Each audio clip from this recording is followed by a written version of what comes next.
Hey everyone, it's Ben Hardy here, and in today's video we're going to be going over the 5 things that I don't exactly like about the 2022 Chevy Traverse. Now before getting this video, I do want to mention, if you want to save time and money the next time you purchase a car, link to my car buying guide in the description down below.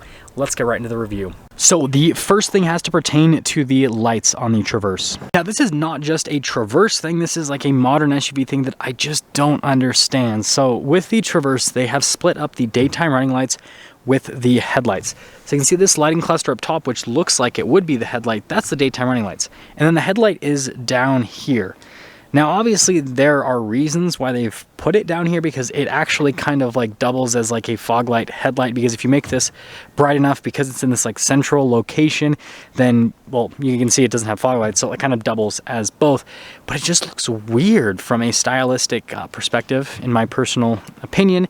And I will be excited once this trend is over, and once we go back to having headlights and daytime running lights in the same lighting cluster. Like, I don't know. I don't understand it. A lot of automakers are doing it though.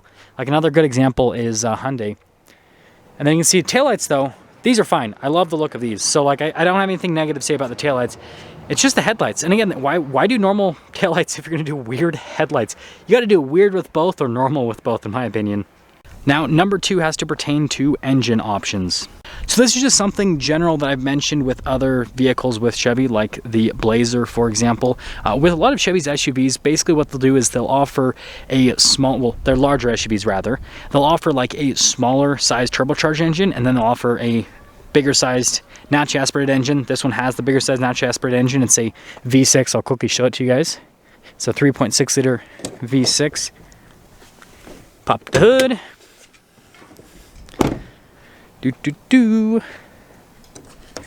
Wait for it. There we go. So you can see, naturally aspirated 3.6 liter V6. Now, why do I have problems with this? I think that Chevy offering, again, a turbo 4-cylinder is like a base engine, and then something like this is like a middle-of-the-line engine. I think that's fantastic. But I think they need to have a higher performance engine. You look at the Jeep brand, for example, with the Grand Cherokee. They have the V6 is like their base engine, which is like similar to this. So like their base engine is high, it's like the top of line engine for this, if that makes sense, which is kind of crazy to say. And then they have the 5.7 Hemi, and now they have the 4xe, which both of those engines are far more powerful than this. And so I don't know, I think that Chevy should do that with the Traverse and with the Blazer as well. I think that people would definitely go for it. Chevy has that 2.7 liter turbo 4-cylinder that's pretty peppy. Why not throw this? Throw that in here. Or, you know, they still have the 5.3 V8 for now. Why not throw that under the hood? That would be pretty fun. I'm sure people would buy that, and you could still use the RS badge. Like, think if the Traverse RS, or maybe they'll call it the Traverse SS rather, since it'll have a V8. Think if that was the thing, right? People would buy that 3-row SUV with a naturally aspirated V8. That's fun. But anyways, I don't want to stay on that point too long. I just think they should offer basically higher performance engine options with this. Now, number 3 has to pertain to certain materials in the Traverse. Okay, so this is going to be an interesting one. So, popping here to the rear, I love the design of the door panel, right? And I love the stitching that goes throughout, but there's a lot of like hard touch plastic all over, which is easier to clean off than when you have padding like this, but padding like that's not super difficult to clean off. I love the seats. That's another thing that I think is a positive in the Traverse. But the point I'm trying to make is a lot of the competitors at the same price point are kind of building more like luxury looking door panels and then seats and interiors and all that.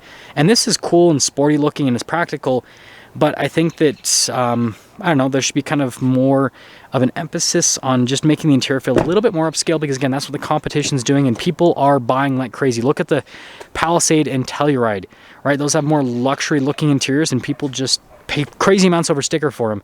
So yeah, you can see the same thing here. So I mean, you felt like some nice materials mixed in with a lot of hard plastics everywhere. So I don't know, I think they could do just a little bit more with the interior just to bring it up. They did that with the new Silverado, for example. So maybe we need to have a carryover from the Silverado to the Traverse, right? Just saying. Number 4 has to pertain to the transmission. Okay, I think this is a point that I'm probably going to get quite a bit of crap for, but you know what? I'm still going to mention it anyways. So, as you can see again, 3.6 liter V6, 9-speed automatic transmission. Now, Chevy's 9-speed automatic transmission is not a horrible transmission by any means, but they have that 10-speed automatic, which I feel like is a better unit. And so I think they should just put the 10-speed in everything at this point. Like, I don't understand why they still put the 8-speed in some of their vehicles. I don't understand why they still put the 9-speed in some of their vehicles. Again, the 9-speed is not a bad transmission, but it's not as good as the 10-speed. So I just think that, again, between this not having a higher performance engine and not having the better transmission that Chevy has to offer is kind of a little bit of a downside. Not a huge downside, but a little bit of a downside. So I think that would be, you know, something that Chevy could improve on the Traverse. Now, the fifth and final thing has to deal with chrome. This is a weird point, but I have to make it nonetheless. So again, this is an RS package, which is supposed to be sportier.